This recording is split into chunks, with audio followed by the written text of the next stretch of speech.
And also the gift of the candied ginger is very personal. Very personal sort of obviously, if he raised the boy, he might have formed an attachment. So but on the other hand, we have his wife. Yes. Now Linda and I fall on the very firm belief, and we've done this since we first read this chapter we read it back in 2004.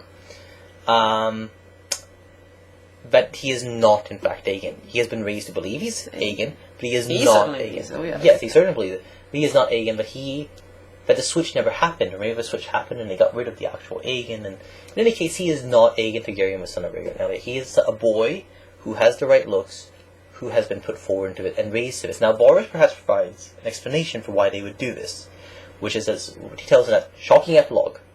Yeah. They want a king that has been raised to serve the realm, not believe that he's entitled to be on the throne. And of course, you'll have to question whether it's actually worked. There's some things about how Aegon behaves. As soon as they tell him that he can start behaving as Prince Aegon, then certain attitudes show up, and he's willful, he makes his own decisions, and doesn't sound like somebody who necessarily would take all the advice that he's given. So that's a possibility. And of course, Varys says to the dying Kevin, where he says Aegon is coming, to raise his banner, and Kevin says Aegon, he's dead. Well, yeah, he says he's dead. Yeah. I mean, he's dying himself. He thinks, what he's thinking is, I saw the body. Yeah. What everyone said was the body. He's dead. Varys says, no, he's here. Now, this is a big point of argument on the board about the theory as to whether he is or isn't Aegon. Some people want to believe Varys. I don't know quite why everyone rushes to believe him and say, well, why would he lie to a dead man? Well, there's one way to look at it. He's not alone. The little birds are there. Yeah. Maybe in an abundance of caution, he doesn't even trust his little birds, and so he just says...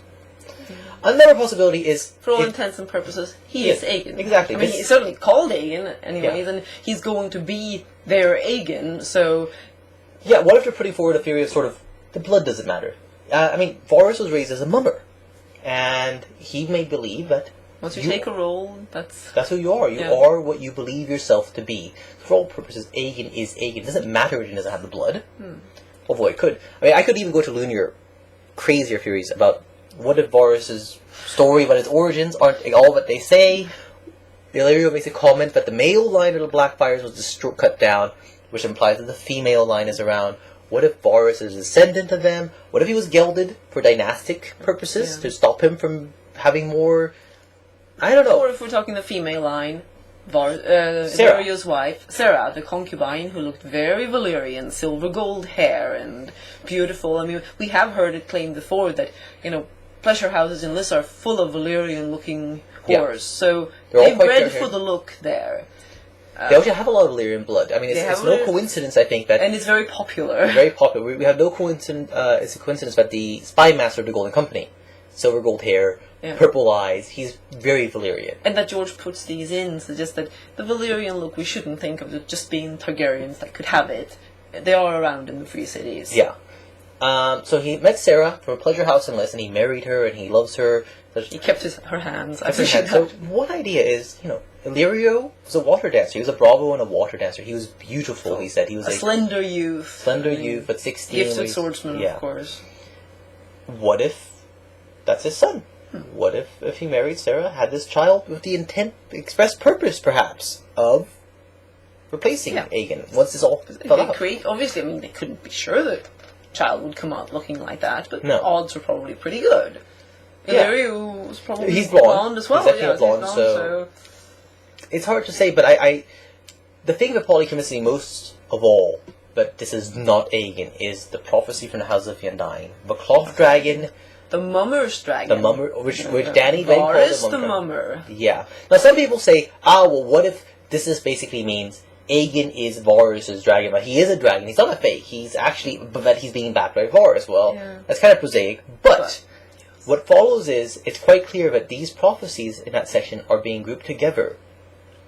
And they are, and the first three are with people dying, and that's when Dany is called the daughter of death. And then the second trio, she's called the Slayer of Lies. And now what we have in that one, for example, is her seeing Stannis, the Father's Shadow, with Lightbringer, or Blue-eyed King wielding a fiery sword, or shining sword. Yeah. Yeah. Well, I think everyone pretty much knows that he is not Azor Ahai. No. This is Melisandre trying to make prophecy happen. Yeah. And then next is the Cloth Dragon. Yeah. And then the third one was... The Great Stone Beast that takes wing, breathing shadow fire. Yeah, we have some theories on that one, but Yeah. if these are all lies that Dany is supposed to bring an end to, or by her very existence brings an end to. I can't see how he can be anything but a fake dragon Yeah. and not a true Targaryen. And that's why we are convinced that he is in fact not Aegon. And I have to say, given his decision at the end of his last chapter, or Griff, he's not going to last long. I think he'll die. I'm not entirely convinced of that. I think that Dorne is going to be backing Aegon, and I'm not sure that's going to be happening for too long unless Aegon is actually alive. So for that to be a problem for Dany when she arrives, he may need to be alive. Yeah. I've seen various things, I had this notion when he gets killed at Storm's End, and then they try and hide the fact that he's been killed because out of desperation. Yeah. Or someone else put forward the idea that, or several other people, that Griff, with his disease, the grayscale, he will infect Aegon. Who knows? So that is the first of our videos. I actually don't know if we'll post it first, but yeah. Thank you very much, and we'll come again to when we have another one.